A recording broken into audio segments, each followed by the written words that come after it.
everyone, we're String Adjuster. I'm Amber. I'm Maya. And I'm Niall. This semester, the String Adjuster subteam is continuing research on designing a new trickling filter to eliminate problems associated with conventional designs. Conventional trickling filters are inefficient and expensive. This diagram on the right shows a conventional trickling filter design consisting of a large basin filled with rocks or plastic particles as a filter media. A distributor arm rotates while it sprays wastewater over the basin. Biofilms on the media then consumes organic matter in the wastewater, which then leaves through a drainage system. Now showing the diagram are fans used to artificially reaerate the wastewater as it travels through the filter.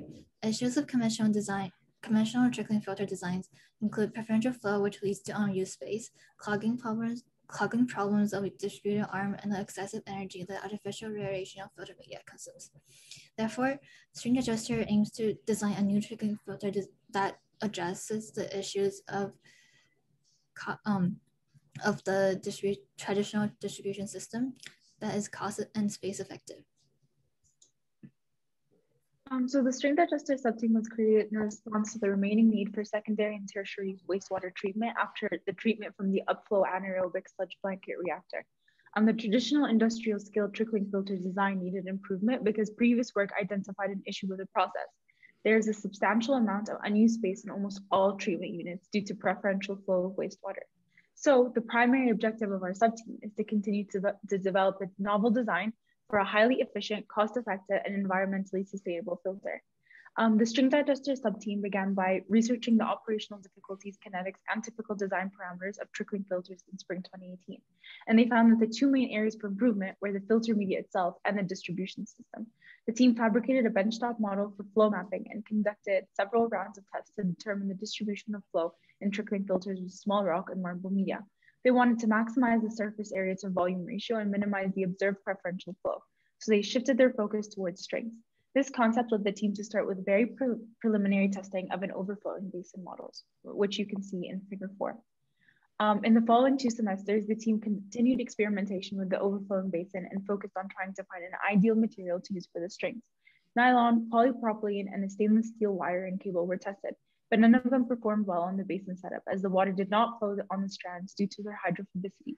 The subteam eventually identified the Dacron string as having the most potential in terms of residence time and biofilm growth, and you can see that in figure 9.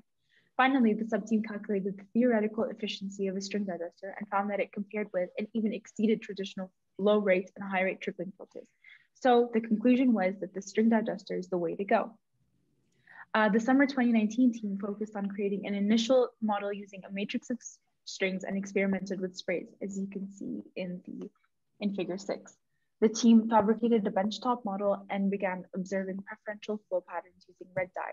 Conclusions from the summer included how to create a good spray and get water onto a wall of strings using a deflector plate with a specific geometry, an ideal flow rate per string, and an ideal string placement geometry, which basically is spacing, angle, and the loopiness of the string. In fall 2019, the sub-team refabricated the benchtop model and worked on determining the ideal conditions for the creation of a uniform spray. The team experimented with several different variables that affect spray formation, and these results were used the following semester to continue work on spray methods. In spring 2020, the subteam continued designing a uniform wastewater distributor system and determined the most ideal distributor.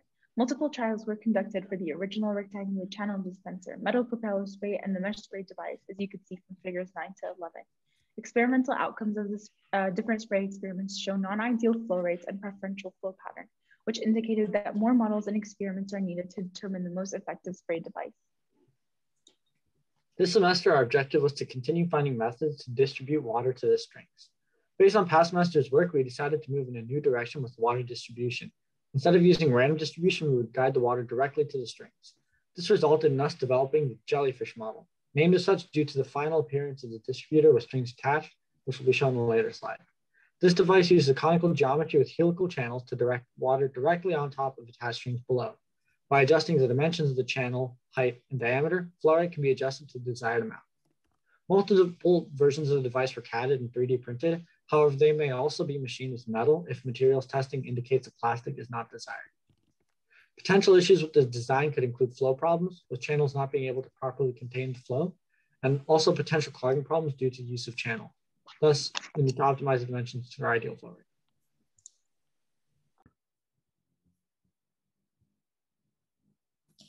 "3D printed jellyfish spray device." The printed jellyfish devices were tested in preliminary experiments. Models with smaller channel diameters were observed to have easily overflowing issues, which suggested the dispenser's incapability to contain water that would result in clogging when switched to using wastewater. The experimental outcomes indicated that the distributor with 4.0 millimeter depth of channels would be the best dimensions for water distributing system. Therefore, the design of conical water dispenser was modified. To optimize water distribution and reduce water flow rate, the subteam decided to modify the first design and add a shallow well to the vertex of the cone. Hypothetically, the well would collect the water and then allow it to slowly flow through the channels to fully saturate the attached strings. Similar to the first design, this water distributor has been created using Onshape and printed with the larger channel diameters. Additionally, we decided to use a different 3D printer to reduce the effect of misprinting errors that are presented in the first design. Modified jellyfish prints were observed in preliminary testings. Experimental results showed that the devices with greater layer height spur flow behavior in the desired manner, while smaller height had uneven water distribution and overflowing issues. The subteam also noticed that the materials of different 3D printers used to create the jellyfish models could have an effect on the water distribution of the prints. Therefore, future modifications of material used and dimensions are needed. The goal for the jellyfish device. Moving forward, we want to continue flow testing using the jellyfish device. By testing the distribution potential of design with slightly altered parameters, as we did between devices 1 and 2, we can test the larger scale viability of the design. The final design is shown here on the right. If testing provides promising results, we will begin more focused testing using specifically altered dimensions to maximize the flow rate, as well as the number of strings per device. In theory, a 300 string system, which is a previously determined number of strings that will support one person's wastewater, would require multiple jellyfish to support the filtration demand. Thus, maximizing the number of strings per device will be crucial.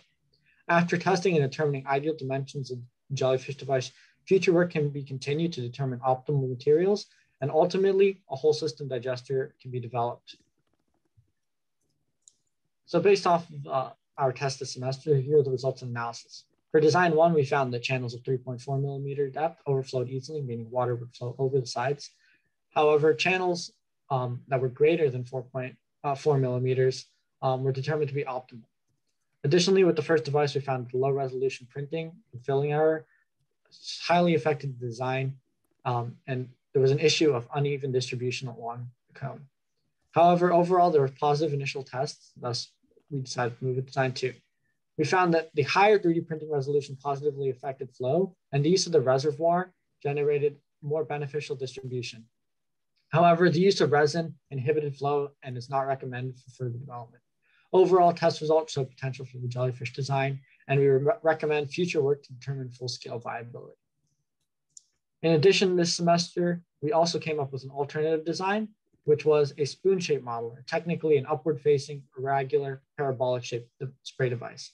We hypothesized that when water hits the spray device at a high velocity, the resulting spray can ricochet off the sides and coat a wall of strings that are going to be placed on either side. We have not yet 3D printed the model. However, we've left the Onshape file and experiment instructions on how to carry on with the string digester for future sub-team members. As for our future tasks, one of them is to continue experimenting with the jellyfish design, as we have not completed any proper tests, as all of them have been preliminary. And the second one is to pursue the spoon model approach, 3D print it and create the string matrix to go along with it, since we haven't done any of that this semester, and we believe that the spoon model is a pretty viable string digester model. And so we're going to determine the best method for string digesters in terms of flow rate, string length, fabrication method, compatibility with biofilms, and ability to scale up. And next semester's goal is to experiment with various 3D printed water distributors and determine the most ideal device. So if you have any questions and recommendations, you can contact us on the emails that we put on the slide. And we have here the appendix slide.